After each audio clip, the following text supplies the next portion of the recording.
issues. He wanted to know, he asked, do you think that people have the right to live on the street? And the reason he's asking on that is that you voted against Los Angeles Municipal Code 41.18.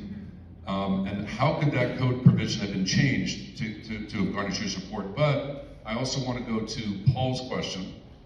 Can you please provide an explanation of why LAPD is not permitted to enforce 41.18? Crime,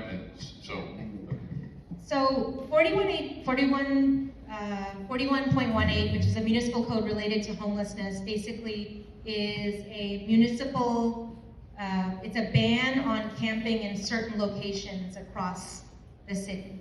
And the code sections that I voted against were an addition to the existing code. So the code has certain sections that are in place which I think make sense for the city. Like there are bans, for example, on blocking sidewalks so that you can prevent strollers and wheelchairs from being able to use the sidewalk. So you have to have on every sidewalk where there is a tent, you have to have a certain amount of distance between the edge of the sidewalk and that tent. And that's the municipal code that regulates that access to the sidewalk. There has always been a ban, for example, on camping in public parks. And I think in a park-poor city like Los Angeles, to me, that municipal code makes sense, right? So that's part of 4118. That's been in the books even before I got elected, and those are fine.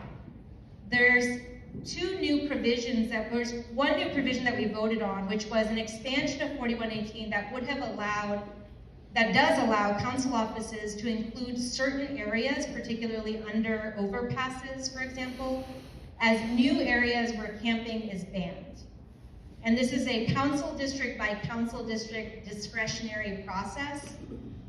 And I did vote against it because I think that kind of discretion, that kind of decision making around where you ban camping and where you don't, is often driven not by the best interests of the entire community, housed and unhoused in a particular location, but mostly by who is shouting the loudest about a particular neighborhood.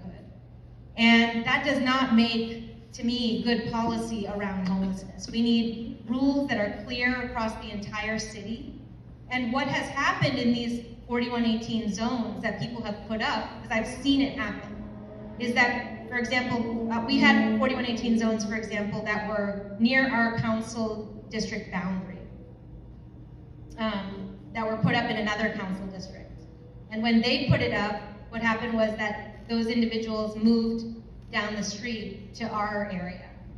That's not a solution to homelessness. That's not a means that gets people indoors. That's just pushing people around from one place to another. Like, I want to work on solutions that are truly going to end homelessness. That's our shared goal. That's what we all want for the city. And I want to work on exactly those kinds of solutions. And I think, to me, that kind of council district by council district approach doesn't work for the city. It just moves people around from place to place. The other piece that I think is very challenging is that often what has happened in those areas is when you ban camping in a particular area, people move into, for example, residential streets that are around